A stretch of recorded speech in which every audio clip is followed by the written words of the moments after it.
This is too perfect for Marjorie Taylor Greene. This one really has the IQ of a gnat.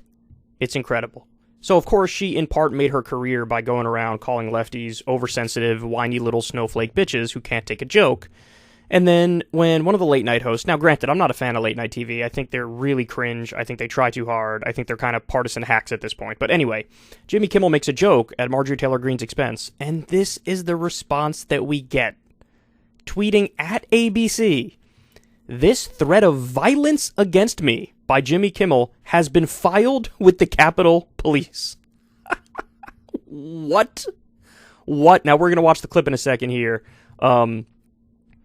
Marjorie Taylor Greene, I mean, you should call her Marjorie Karen Greene, or Karen Taylor Greene, or Karen. Oh, that's too perfect because it's also KKK. Oh, Jesus Christ. Okay, all right. So let's watch the clip and see how bad this is. I mean, this must be really bad, right? If it's a threat of violence against her and she has to file a police report about it. Let's see. That are in the House, like Marjorie Taylor Greene. This woman, Klan mom, is especially upset with the 3 Republican senators who said they'll vote yes on Judge Ketanji Brown Jackson, who's nominated for the Supreme Court. She tweeted, "Murkowski, Collins, and Romney are pro-pedophile. They just voted for KBJ." Wow, where is Will Smith when you really need him, huh? That's it. That being disgusting. That's it. That was it. Now, look, if you want to say, hey, the joke was kind of lame, I mean, yeah, granted. I mean, it's, it was easy. It was low-hanging fruit. It was just an obvious thing. So maybe it was lazy, maybe it was lame, but tweeting at ABC. So what's the point of tweeting at ABC? It's to try to get some sort of disciplinary action. Talk to him or suspend him or pull him off the air, cancel him from the anti-cancel culture people, right? And she calls it a threat of violence, and she files a police report. Now, I don't know if she actually filed a police report. If she did, she is the snowflakiest snowflake of all time. But look, that's the main takeaway from this, is that all of the rhetoric that you hear from the right, this like anti-cancel culture rhetoric, this like anti-wokeness stuff, this idea that we're for free speech and we're for free expression, and if you don't like a joke, well, how about you don't listen to it or you get over it? They don't actually mean any of it. They just use that as a cudgel against their political opponents. But the second that their feelings are slightly hurt and they're offended by anything, no matter how minor, they immediately use that same toolbox and use those same weapons. And the amazing thing is, it's like, I'm genuinely convinced some people have a total inability to understand their own hypocrisy, to sense their own hypocrisy. Because you have to know you're making a giant ass of yourself when you do this. You have to know that. Like, this is the most inconsistent thing I've ever seen in my life. You cannot bitch about cancel culture relentlessly and about, get over offensive jokes all the time, and then you play this game. And if anything, you go further than a lot of people on the left go. Because I don't know, you guys tell me, are there prominent examples of lefties filing police reports over jokes? I mean, the worst you get, at least from what I've seen, and again, correct me if I'm wrong, is that they'll try to cancel some college campus speaker who goes to give a speech. Now, I'm against that. I think people should be able to speak. But filing a police report over it, the closest thing to this that I can remember is when Bill Maher made a joke about Donald Trump and basically said, if Trump can prove to me that his dad is not an orangutan, then I'll give him $1 million or something like that. And the reason he made that joke is because the color of Donald Trump's hair, he says it's only a color found in nature among orangutans.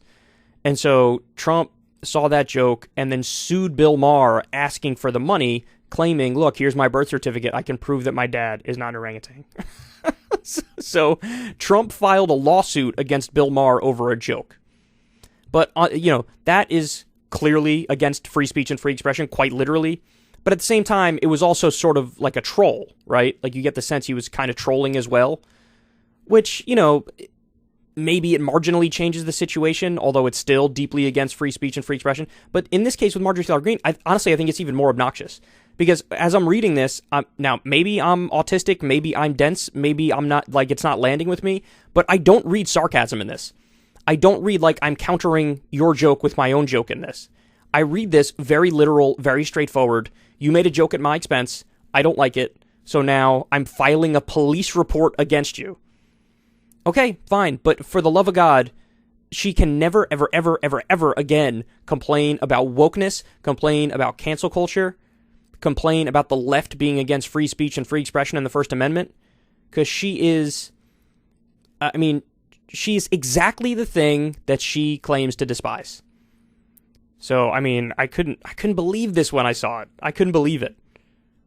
The hypocrisy is just overwhelming. It's astounding. She's drowning in her own hypocrisy. Anyway, 2.1 million views on the clip. I don't know if did she post this? I think she did post this clip herself, so that's all her. Let's read some of the replies here. You can dish out threats, but can't stand it when jokes are directed at you. Not so big on all that free speech and expression now, are you? Did Jimmy Kimmel trigger your snowflake feelings? See, everybody's saying the same thing. It was not a threat. He simply asked you a question. This is one of your ads that you are the star of. Marjorie Taylor Greene's ad with AR-15 condemned. Huh. Weird how fast the free speech brigade shapeshifts into a giant snowdrift the moment anyone says something they don't like. This is Donald Trump posing with his close friend George Nader. I don't know what that has to do with anything. But you like violence. I never watched the Oscars, but I've seen the Will Smith Chris Rock clip a million times this morning. I have to say I appreciate the alpha male response of a husband defending his wife. Will Smith had massive cuck energy, massive insecure energy when he hit Chris Rock over a joke. It was settled and then no more drama. Chris Rock handled it like a man with no whining. So she was in favor of the slap. She was okay with the slap, but she's not okay with making a joke about the slap. Oh my God. This woman. What else we got here? Anything else? Marjorie Taylor Greene has removed dozens of Facebook posts from 2018 and 2019 in which she endorsed fringe conspiracy theories and repeatedly incited support for executing prominent Democratic politicians. Jesus fucking Christ. Jesus. All right. So when you need the Capitol Police, you run to them, eh? As if they've just forgotten that you are the self-appointed champion and cheerleader for the domestic terrorists in jail for beating them with flagpoles and fire extinguishers. I don't know what this one's. Is she talking about January 6th, this one? I don't know what she's talking about. I bet they laughed. Remember when you were filmed laughing and yucking it up in a safe room while they were attacked by your mobs outside? I'm sure the super fans of yours. I don't know. Why does she have a thing here about masks? I don't know. Some of these people are obviously lib-resistance brained. They're, literally everything comes back to January 6th for them. But anyway, you get the point. Massive hypocrite. Hilarious. I can't believe she didn't notice it. Some people seem genuinely incapable of sensing their own hypocrisy and being able to hold up, a standard that applies to everybody. There you have it.